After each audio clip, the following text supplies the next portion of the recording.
To calm the mind means to find the right balance.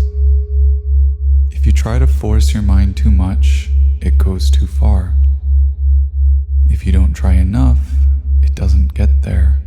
It misses the point of balance. Normally the mind isn't still, it's moving all the time, and it lacks strength. Making the mind strong and making the body strong are not the same. To make the body strong, we have to exercise it, to push it in order to make it strong. But to make the mind strong means to make it peaceful, not to go thinking of this and that. For most of us, the mind has never been peaceful. It has never had the energy of samadhi. If we force our breath to be too long or too short, we're not balanced. The mind won't become peaceful.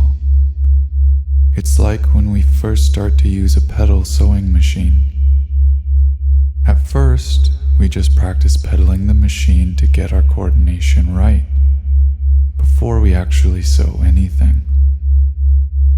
Following the breath is similar. We don't get concerned over how long or short, weak or strong it is. We just note it. We simply let it be, following the natural breathing. When it's balanced, we take the breathing as our meditation object.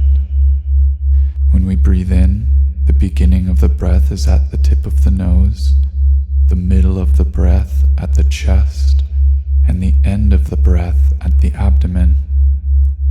This is the path of the breath.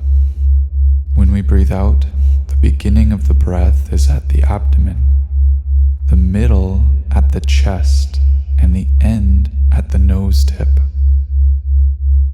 We simply take note of this path of the breath at the nose tip, the chest, and the abdomen, then at the abdomen, the chest, and the tip of the nose. We take note of these 3 points in order to make the mind firm, to limit mental activity so that mindfulness and self-awareness can easily arise. When we are adept at noting these 3 points, we can let them go and note the in and out breathing, concentrating solely at the tip of the nose or the upper lip where the air passes in and out. We don't have to follow the breath, we just establish mindfulness in front of us at the nose tip and note the breath at this one point. Entering, leaving, entering, leaving. There's no need to think of anything special. Just concentrate on this simple task for now, having continuous presence of mind. There's nothing more to do. Just breathe in and out. Soon the mind becomes peaceful, the breath refined. The mind and body become light. This is the right state for the work of meditation. When sitting in meditation, the mind becomes refined, but whatever the state is that it is in, we should try to be aware of it, to know it.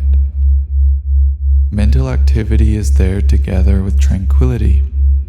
There is vitakka, the action of bringing the mind to the theme of contemplation. If there is not much mindfulness, there will be not much vitakka. The vikara, the contemplation about that theme, follows. Various weak mental impressions may arise from time to time, but our self-awareness is the important thing.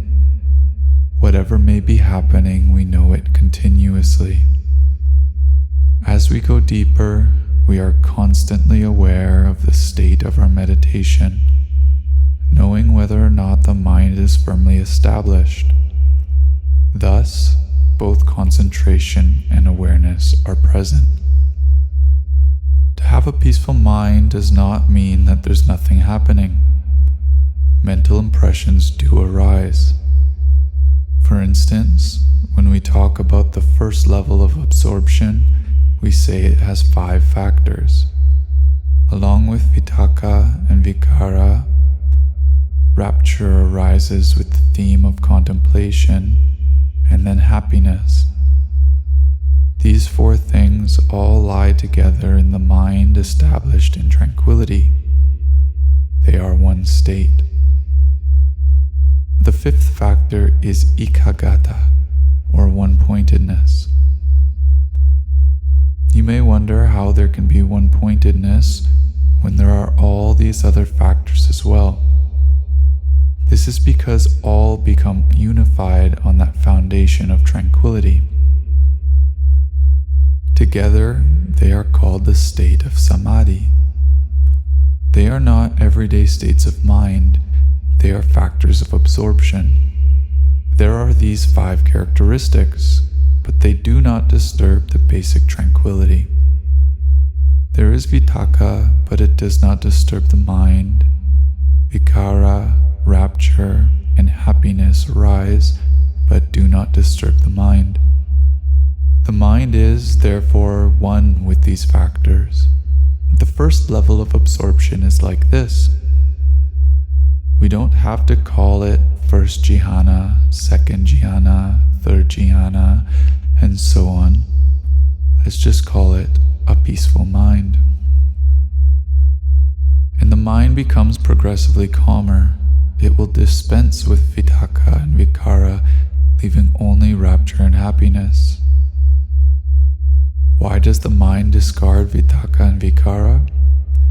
This is because as the mind becomes more refined, the activity of vitakka and vikara is too coarse to remain.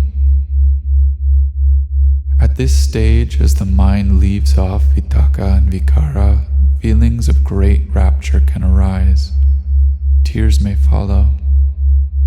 However, as the samadhi deepens, rapture too is discarded, leaving only happiness and one-pointedness, until finally even happiness goes and the mind reaches its greatest refinement. There is only equanimity and one-pointedness. All else has been left behind. The mind stands unmoving.